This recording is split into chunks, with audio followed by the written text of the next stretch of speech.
Assalomu alaykum. Asaka Bank Qarshi BXM bir kontor bir mahsulot bo'yicha Qashqadaryo viloyati Kitob tumani Parchakent MFida amalga oshirilgan loyiha. Loyihamiz 216-kontorda amalga oshirilgan. 20 gektar yer maydoni, 39 ta dehqon xo'jaligi mavjud.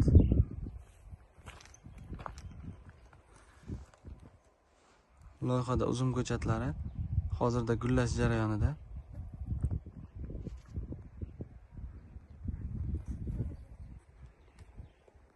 Hudud chegaralari: birinchi chegara,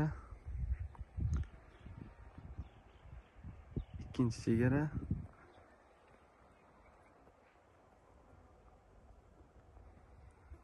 uchinchi, to'rtinchi chegaralar.